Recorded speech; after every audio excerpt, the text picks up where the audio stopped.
Hello, I'm the Nostalgia Critic. I remember it so you don't have to. In 2007, a little movie came out called Juno. It was a comedy about a suburban high school girl who gets pregnant, decides to give it to another person, and all the pros and cons of going through such an experience. Critics seemed to like it, it put several young actors and actresses on the map, and the audience reception seemed to be good too. Actually, really good.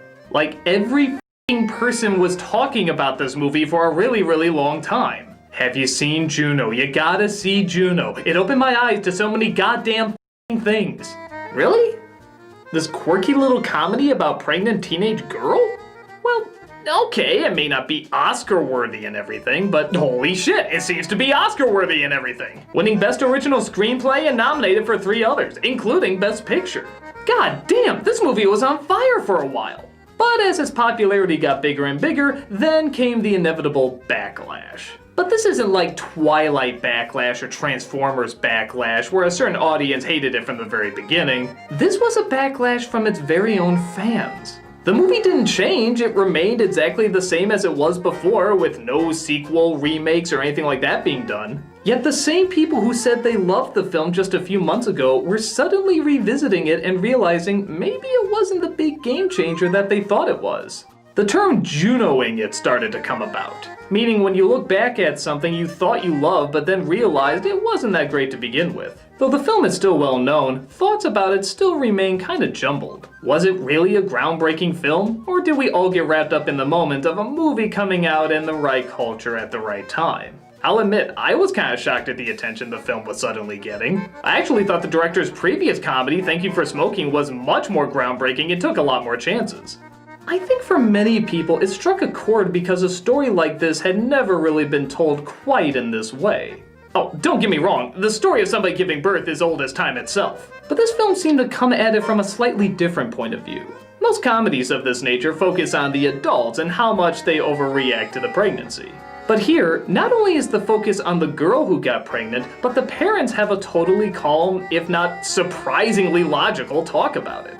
I didn't even know you were sexually active. Who was the father? It's Polly Bleeker. Polly Bleeker? What? I didn't think he had it in him. I know, right? You're thinking about adoption?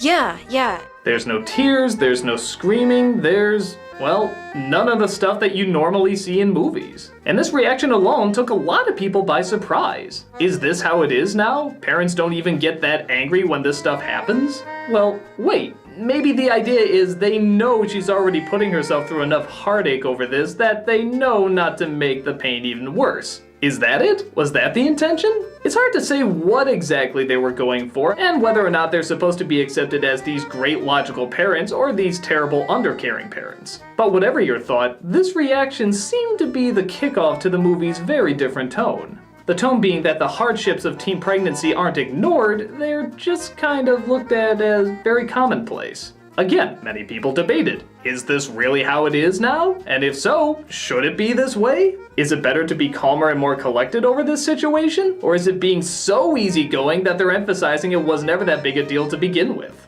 This is part of the debate that splits people into the love or hate camps. Another part of that debate? The writing.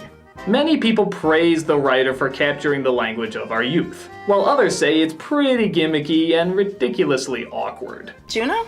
No, it's Morgan Freeman. Do you have any bones that need collecting? What? Honest blog? For shiz up the spout. The character of Juno herself is a lover or hater scenario. Many claim that she's rather grating to listen to, trying to look cool and pouty throughout the whole experience. And I think that's kinda true, but I also think it's intentional. A lot of kids around that age try to act like an obvious big deal is not an obvious big deal. It's their way of dodging emotion that, yeah, at times can be a little annoying, but for some, it's not bad enough for her to be unlikable or, more importantly, unrelatable. Another factor, though, is the moments I like to call the what the f*** are you doing moments. These are pretty self-explanatory. The moments of a quirky film that are trying so goddamn hard to be quirky and different that you just say, what the f*** are you doing? Wicked Tiger. He looks proud. I swiped it from Ms. Rancic's lawn. What the f*** are you doing? I just see a lot of teenage mothers come through here. It's obviously a poisonous environment to raise a baby in. What the f*** are you doing? Her hands there. I put my hands down here. What think of me? You know, why are you over here? Yeah, all of these moments never seem to further anything and never seem needed. They just seem to exist to give the movie a quirky identity or just to do something different that you didn't see coming. Even with the underground art house comic drawings, the short use of them really doesn't seem to add much to the movie's identity outside of just clarifying that the movie wants an identity. Those elements just don't seem essential. This doesn't seem like a movie that heavily needs to ride its style. It's good enough just to ride on the characters and tone alone. But that still brings up the question, does it ride on its character and tone alone? Looking back, I think one of the reasons people gravitated towards it is because so many people thought this was speaking for all current teen pregnancies. This is how it is, this is how pregnant teens want to be and should be treated. It's a handbook for how to deal with such a largely visible taboo. But truth be told, I don't think it should be looked at like that. Every pregnancy is different, no matter what age or background. And everybody is going to have a different way of responding to it. To say this movie is speaking for an entire generation of young people seems Polly Bleeker is totally boss. Jeez, Banana, shut your friggin' gob, okay? pretty damn silly. But I think if it's looked at as not how all teen pregnancies go, but rather how just this one went, it still seems like a decent flick. There's a lot of heart, a lot of good intentions, and even some pretty good performances snuck in there. With that said, it shouldn't be a surprise if somebody doesn't like it. It has a lot of unneeded gimmicks that seem to date it with every passing year. But I don't know if there's enough to make it hate-worthy. If it's seen as the voice of pregnant teenagers all over the world, it's probably building up a false expectation. But if it's seen as the voice of one pregnant teenager, the one we're focusing on in this film, I think it's innocent enough. Will it be seen as a cinematic classic years from now? I guess only time can tell on that one. But hey, if the word boss can come back into style, I guess the birth of anything is totally possible. I'm a nostalgia critic. All babies want to get born. All babies want to get born. All babies want to get born. Hey, Soo-Chin. Oh, hi, Juno. How are you? You know, pretty solid. So, did you write that paper for worst class yet? No, not yet. I tried to work on it a little last night, but I'm having trouble concentrating. Oh, well, I'll sell you some of my Adderall if you... No thanks. I'm off pills. It's a wise choice, because I knew this girl, she had this, like, crazy freak out because she took too many behavioral meds at once, and she just, like, ripped off her clothes and dove into the fountain at Ridgedale Mall and was like, I am a kraken from the sea. I heard that was you. Well, it's good seeing you, Soo-Chin. Your baby probably has a beating heart, you know. It can feel pain. And it has fingernails. Fingernails? Really?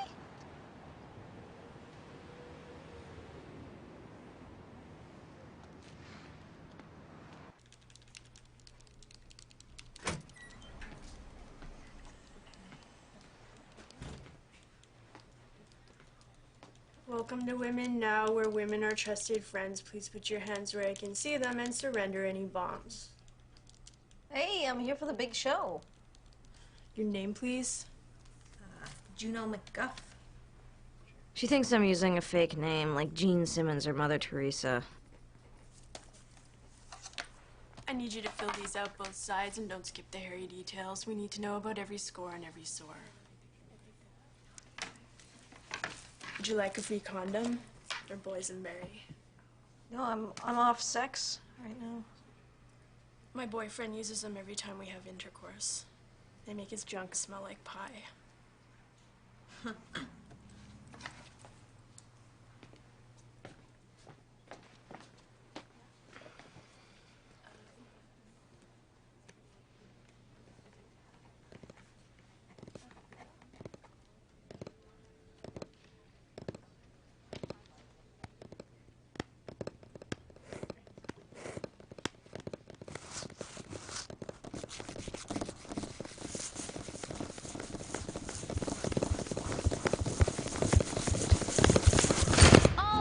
Want to get born. All babies want to... God appreciates your miracle. Is that a Les Paul? Yes, it is. Vanessa gave me my own room for all my stuff. She gave you your own room in your whole house for your stuff? Wow, she's going on a long leash there, Mark. Oh, it's beautiful.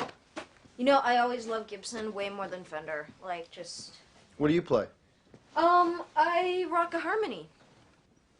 Oh. So is it mahogany? Yeah. And what happens if you crack the neck? I mean, that must be like a bitch to... Tell me about it. I used to play in this real tight band when I lived in Chicago, and this one night we opened up for the Melvins, and I busted that thing right on stage. It cost me $800 just to get it fixed. So when was that? Was that like... 93. Best time for rock and roll. Nuh-uh. 77? Are you... What? Punk volume #1. You're crazy. Dude, you weren't there? You couldn't understand the magic. You weren't even alive. What's that? It's a Pilates machine. What do you make with it? You don't make anything. It's for exercising. You know, my wife ordered one of those Tony Little Gazelles off the TV, you know, from the guy with the ponytail. That guy just doesn't look right to me.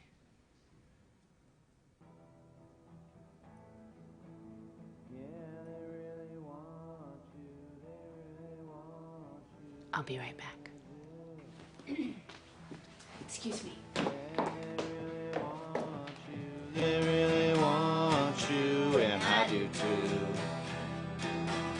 I wanna be the... Hi. You remember for your part, your obsession gets you known throughout the schools of being strange. Hi. Wow. Sure it's working hard. Is Vanessa here? No, we are safe. Sweet. Glad you're here. I actually have something for you. Almost there. Whoa, Mark, is this the baby's room? It's beautiful. Oh, that's hilarious. Now, this is where I keep all of my old comics, and I want to show you one. You're one of those guys? Take a look. Huh? Most fruitful Yuki. Mm-hmm. Is this a pregnant superhero? Is that great? Found it in Japan when I was there with my band. It reminds me of you. Hells yeah.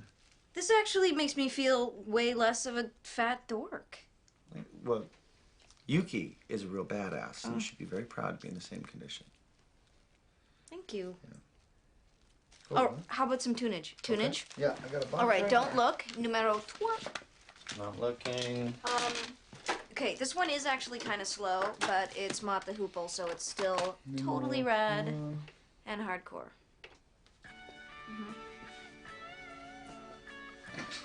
What? I know this one. You do? Yeah, this song is older than I am, if you can believe it. I danced to this at my senior prom. Who'd you dance with? Cynthia Vogel, great dance partner. She let me put my hands all over her butt. Hot. Very hot. I can just totally picture you dancing like a total dork. And actually, her hands there.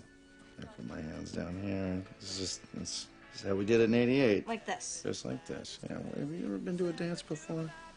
Dances are for nerds and squares. What are you? I don't know. Does it feel like there's something between us?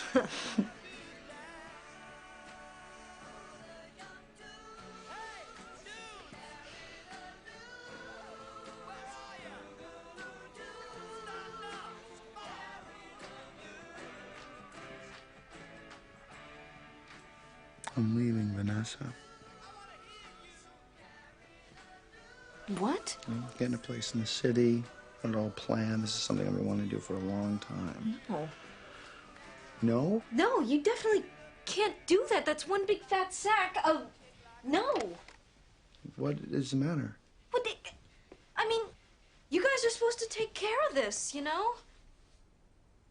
Thought you'd be cool with this. Cool.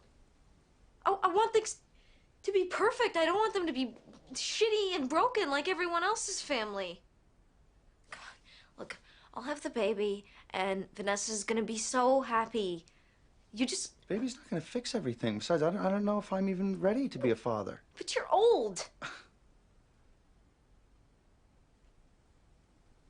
How do you think of me? You know, why are you over here?